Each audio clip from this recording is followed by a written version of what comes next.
నమస్తే, నేను సిరి.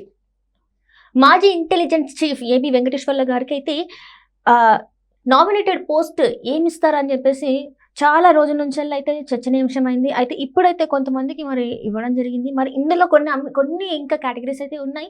మరి అందులో ఏది ఇవ్వబోతున్నారు ఏంటి అనేది అయితే మనకు తెలియజేయడానికి మనతో పాటు ఉన్నారు ప్రముఖ senior journalist, political analyst CS Rao గారు.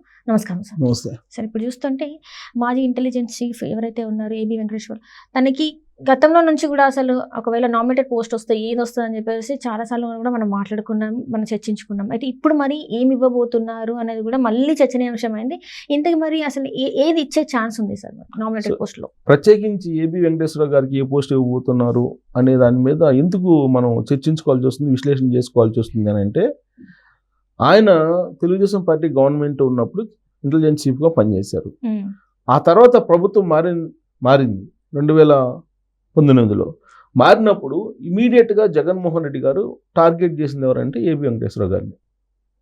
ఆయన టార్గెట్ చేసి సీనియర్ ఐపీఎస్ ఆయన టార్గెట్ చేసి రాష్ట్ర చరిత్రలో మునుపెన్నడూ లేని విధంగా ఆయన నిరాధారమైనటువంటి ఆరోపణలతోటి డిస్మిస్ చేశారు, సస్పెండ్ చేశారు. సస్పెండ్ చేసి డిస్మిస్ చేయాలని చెప్పి కూడా ప్రయత్నం చేశారు అప్పుడున్నటువంటి ప్రభుత్వం. ఏమి ఆరోపణలు చేశారు ఆయన మీద అని అంటే, ఆయన ఏదో ఇజ్రాయెల్ నుంచి పోర్ట్ ట్యాపింగ్కి సంబంధించి ఏదో పరికరాలు కొనుగోలు చేశారని ఒక ఆరోపణ చేస్తూ ఆయన్ని సస్పెండ్ చేయడం జరిగింది.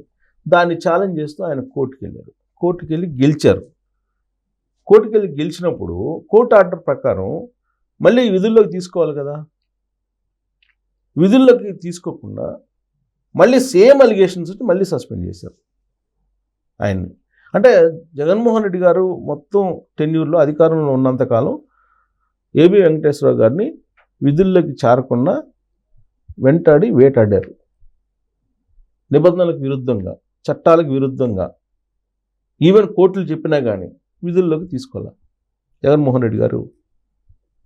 లాస్ట్కి జగన్మోహన్ రెడ్డి గారు ప్రభుత్వం చివరిలో ఎన్నికల కమిషన్ ఆధ్వర్యంలో ఉన్నప్పుడు మొత్తం యంత్రాంగం అప్పుడు కోర్టు ఆదేశాల మేరకు, ఆ తర్వాత క్యాట్ ఆదేశాల మేరకు చేర్చుకోవాల్సినటువంటి అనివార్య పరిస్థితులు ఏర్పడ్డాయి. దాంతో అప్పుడు చీఫ్ సెక్రటరీగా ఉన్నటువంటి జవహర్ రెడ్డి చేర్చుకోవాల్సి వచ్చింది. ఆయన రిటైర్మెంట్ రోజే మళ్ళీ విధుల్లోకి జాయిన్ అయ్యారు. ఉదయం జాయిన్ అయ్యి మళ్ళీ సాయంత్రానికి ఆయన రిటైర్ అయ్యారు. అలాంటి పరిస్థితి తీసుకొచ్చాడు జగన్మోహన్ రెడ్డి గారు ముఖ్యమంత్రిగా ఉన్నప్పుడు. అంటే ఒక ఐపీఎస్ని, ఒక సీనియర్ ఐపీఎస్ని ఏ విధంగా టార్గెట్ చేయొచ్చు, నిరాధారమైనటువంటి ఆరోపణలు వేసి టార్గెట్ చేసి అని చెప్పి చేసినటువంటి ప్రక్రియ అది. జగన్మోహన్ రెడ్డి గారు వేటాడి వెంటాడారు. అందుకే ఏబి వెంకటేశ్వర గారి లాంటి ఒక రిటైర్డ్ ఐపీఎస్కి ఏదో కీలకమైన నామినేటెడ్ పోస్ట్ వస్తుంది, చంద్రబాబు నాయుడు గారు ప్రభుత్వం మళ్ళీ వచ్చింది కాబట్టి 2024లో అనేది అందరూ మొదటి నుంచి కూడా అనుకుంటూ ఉన్నారు. ప్రత్యేకించి 4-5 పేర్లు అనుకుంటూ ఉంటారు. ఇప్పుడు రఘురామకృష్ణరాజు గారు ఉన్నారు, ఆయనకి ఏం వస్తుంది, ఆయనకి కీలకమైనటువంటి పదవి వస్తుందా రాదా అనేది ఎప్పుడు తరచూ కూడా మాట్లాడుకుంటూ ఉంటారు. అలాగే ఏబి వెంకటేశ్వర గారు, అలాగే నిమ్మగడ్డ రమేష్ కుమార్ గారు, ఆయనకంటే సరే ఆయన ఏదో ఆస్కీలో జాయిన్ అయిపోయారు, ఆస్కీలో వచ్చేసింది, ఆస్కీలో జాయిన్ అయ్యారు. సో ఇప్పుడు వీళ్ళ పేర్లు ఉంటూ ఉంటాయి అన్నమాట. ఇప్పుడు ఏబి వెంకటేశ్వర గారికి ఏ పదవి ఇచ్చేటువంటి అవకాశం ఉంది అనే దాని మీద కనుక మనం విశ్లేషణ చేసుకుంటే కనుక ఇప్పుడు ఆయనకి తగినటువంటి పోస్ట్ కావాలి. ప్లస్ ఆయన ట్రాక్ రికార్డు చూస్తే ఎక్కడా కూడా రిమార్క్స్ ఉండవు.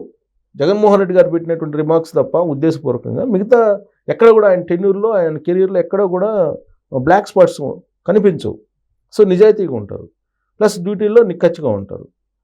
సో అలాంటి వ్యక్తిత్వం గల, అలాంటి నిజాయితీపరుడైనటువంటి రిటైర్డ్ పోలీస్ ఆఫీసర్కి ఎలాంటి పదవి ఇవ్వాలనే దాని మీద చర్చ జరిగినప్పుడు ఆంధ్రప్రదేశ్ ఇప్పుడున్నటువంటి ప్రస్తుత ప్రభుత్వం ఒక బలమైనటువంటి పోలీస్ వ్యవస్థ ఉండాలి, లా అండ్ ఆర్డర్ కంట్రోల్లో ఉండాలి, at the same time friendly policing ఉండాలి అనేది కూడా భావిస్తూ ఉంది.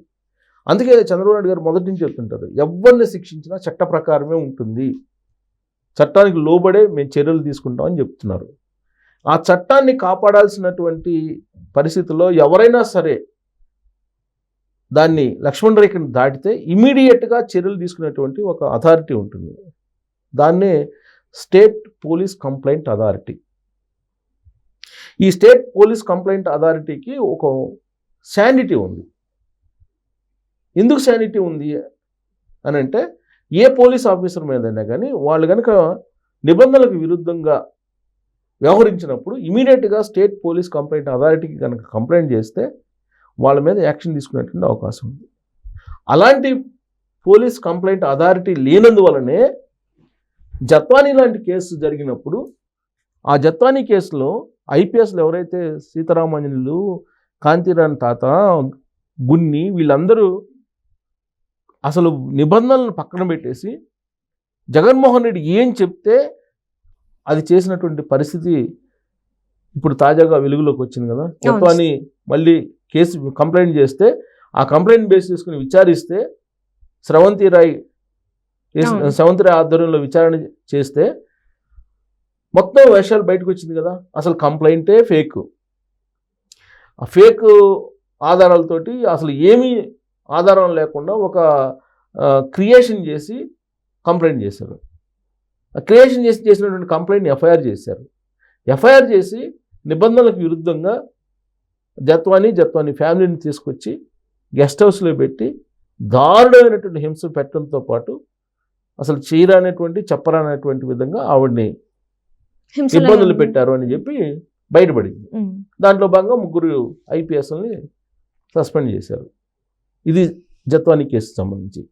అదే కనుక స్టేట్ పోలీస్ కంప్లైంట్ అథారిటీ ఉన్నట్టయితే ఆ రోజునే ఈ జత్వానీ లాంటి వాళ్ళకి న్యాయం జరిగి ఉండేది. కంప్లైంట్ చేస్తే అది స్వతంత్రంగా వ్యవహరిస్తుందా అంటే, జగన్మోహన్ రెడ్డి గారి లాంటి ముఖ్యమంత్రి ఉంటే ఏ వ్యవస్థ స్వతంత్రంగా వ్యవహరించదు.